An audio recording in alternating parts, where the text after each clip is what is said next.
Hello दोस्तों, स्वागत है एक बार फिर से आप सभी का। तो इस वीडियो में हम आपको UP trial SC PET exam सन 2023 के लिए 30 बहुत ही महत्वपूर्ण प्रश्न बताएंगे। ये हमारा छठा पार्ट है। अगर बाकी के वीडियो नहीं देखे हैं तो प्लेलिस्ट में जाके देख सकते हैं या फिर इस वीडियो के डिस्क्रिप्शन बॉक्स में उसका लिंक मिल जाएगा। वीडियो स्टार्ट करते हैं। आज का हमारा पहला क्वेश्चन है कि वाराहमिहिर कौन या क्या है? खगोल शास्त्री, अंतरिक्ष यात्री, अंतरिक्ष शटल या फिर पावर स्टेशन? तो वाराहमिहिर गुप्त युग के एक प्रख्यात खगोलज्ञ हैं, तो खगोल शास्त्री इसका राइट आंसर हो जाएगा। महाबलीपुरम का जो रथ मंदिर है, इसका निर्माण किस पल्लव शासक के शासनकाल में हुआ है? कभी कभी यही पूछता है किस शासनकाल में हुआ, तो पल्लव शासन में हुआ है। तो पल्लव वंश का जो संस्थापक था, ये था पल्लव वंश का संस्थापक सिंह विष्णु। याद रखें, सिंह विष्णु जो था, ये पल्लव वंश का संस्थापक था। और महाबलीपुरम का जो रथ मंदिर है, ये किसने बनवाया है? नरसिंह वर्मन प्रथम ने। और याद रखें कि कांची का जो कैलाश मंदिर है, कांची का कैलाश मंदिर, इसका निर्माण नरसिंह वर्मन द्वितीय ने कराया था। तीसरा क्वेश्चन है कि एलोरा में सुविख्यात कैलाश शिव मंदिर का निर्माण किस राष्ट्रकूट शासक ने कराया है? तो ये भी याद रखें कि जो एलोरा में कैलाश शिव मंदिर है, इसका निर्माण किसने कराया है? तो राष्ट्रकूटों ने कराया है। तो राष्ट्रकूट में किसने कराया है? कृष्ण प्रथम ने कराया है। ऑप्शन सी इसका राइट आंसर हो जाएगा। 4 नंबर क्वेश्चन क्या है? कौन सी गुफा महाराष्ट्र में है? बहुत ही इंपॉर्टेंट है। तो 4 नंबर का राइट आंसर हो जाएगा एलोरा की गुफा, ये महाराष्ट्र में है। हर्षवर्धन का समकालीन दक्षिण भारतीय शासक कौन है? तो ये है पुलिकेशिन सेकेंड। अगर बात करें अगले क्वेश्चन की कि 1857 की क्रांति का विद्रोह किन स्थानों पर हुआ है, उसका सही क्रम क्या है?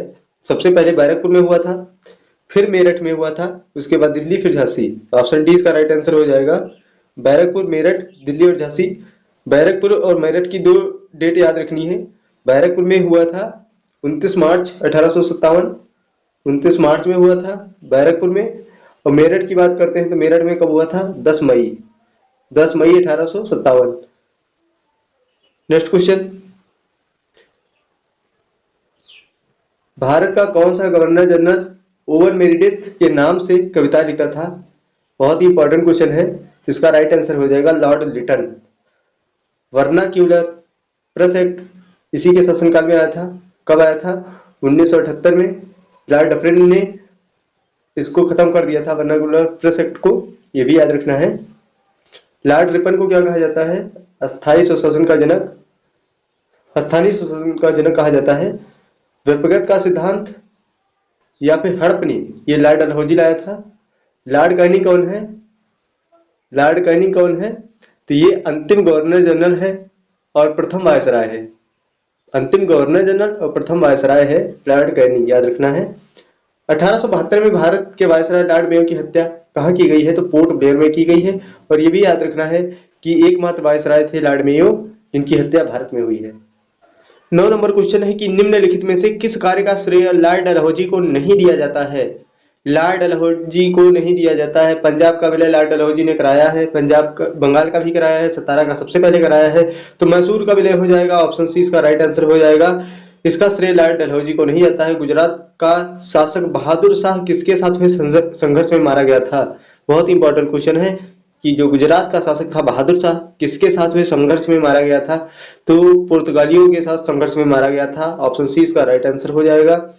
विश्व में कुल देशों की संख्या क्या है? बहुत ही आसान क्वेश्चन है। 195 माना जाता है। तो ऑप्शन डी इसका राइट आंसर हो जाएगा। बैंकॉक किसकी राजधानी है? बैंकॉक किसकी राजधानी है, यह बताना है। तो बैंकॉक थाईलैंड की राजधानी है। और इसके मुद्रा की बात करें तो इसकी मुद्रा क्या है? थाईलैंड की मुद्रा क्या है? तो ये है बाहत। थाईलैंड की जो मुद्रा है ये है बाहत, याद रखनी है। इराक की राजधानी बगदाद है। मुद्रा दीनार है, राजधानी बगदाद है। चीन की राजधानी बीजिंग। और मुद्रा क्या है इसकी? मुद्रा है युआन। फिलहाल इसको नया नाम भी दिया गया है रेनमिनबी, तो ये भी याद रखना है। और रूस की जो राजधानी है ये है मॉस्को, मुद्रा है रूबल। मुद्रा है रूबल, राजधानी है मॉस्को, याद रखनी है। अगला क्वेश्चन क्या है, भारत की सिलिकॉन वैली, भारत की सिलिकॉन वैली कौन है? तो बेंगलुरु को कहते हैं, याद रखें, बेंगलुरु को कहते हैं। ऑप्शन 20 का राइट आंसर हो जाएगा। 14 नंबर क्वेश्चन क्या है कि किस भारतीय राज्य की तट रेखा सबसे लंबी है? तो तट रेखा किसकी सबसे लंबी है? गुजरात की तट रेखा सबसे लंबी है।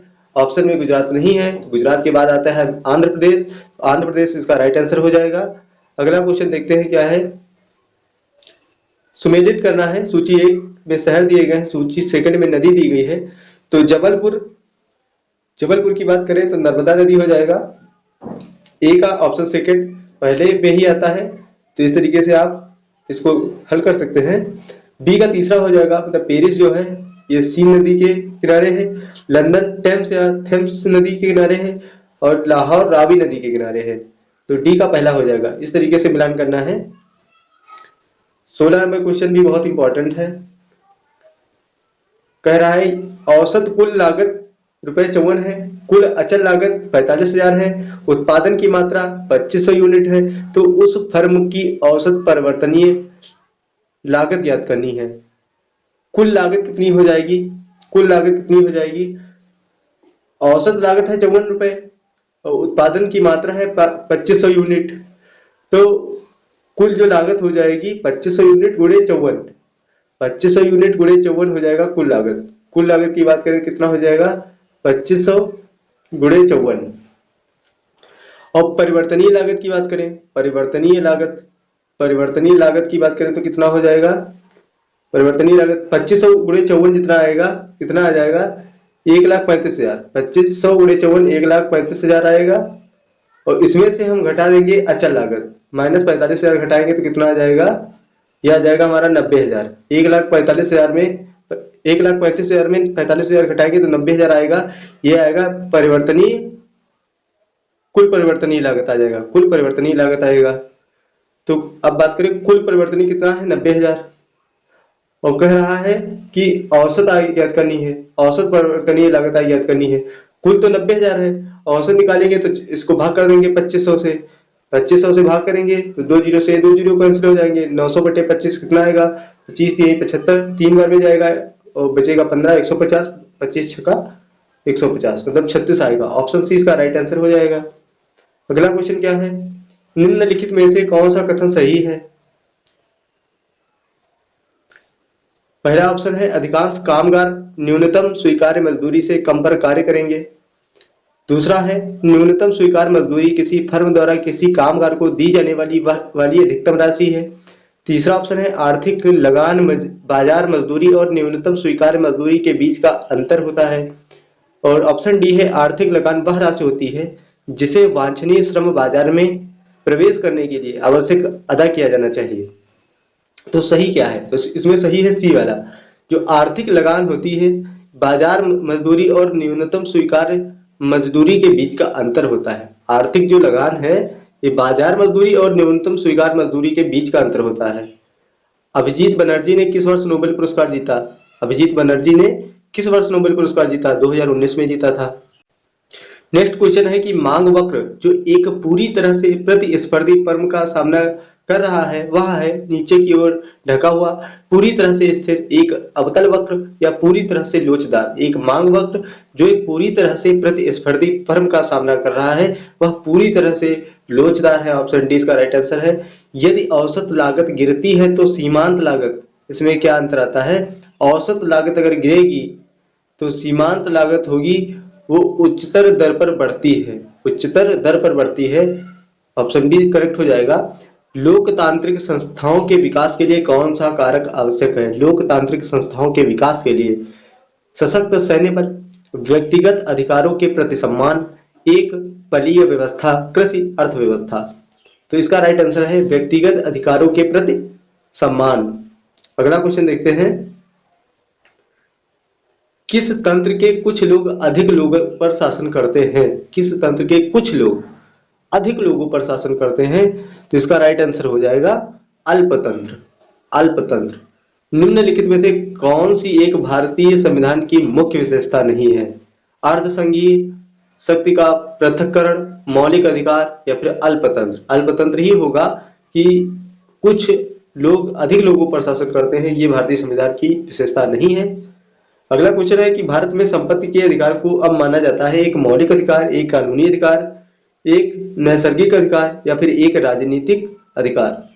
तो ये माना जाता है एक कानूनी अधिकार। संपत्ति का अधिकार है एक कानूनी अधिकार। अगला क्वेश्चन है, बहुत ही इंपॉर्टेंट क्वेश्चन है कि शिक्षा का अधिकार एक मौलिक अधिकार बन गया है, कब से बना है? 1 अप्रैल 2010 से। 1 अप्रैल सन 2010 से शिक्षा का अधिकार एक मौलिक अधिकार बन गया है।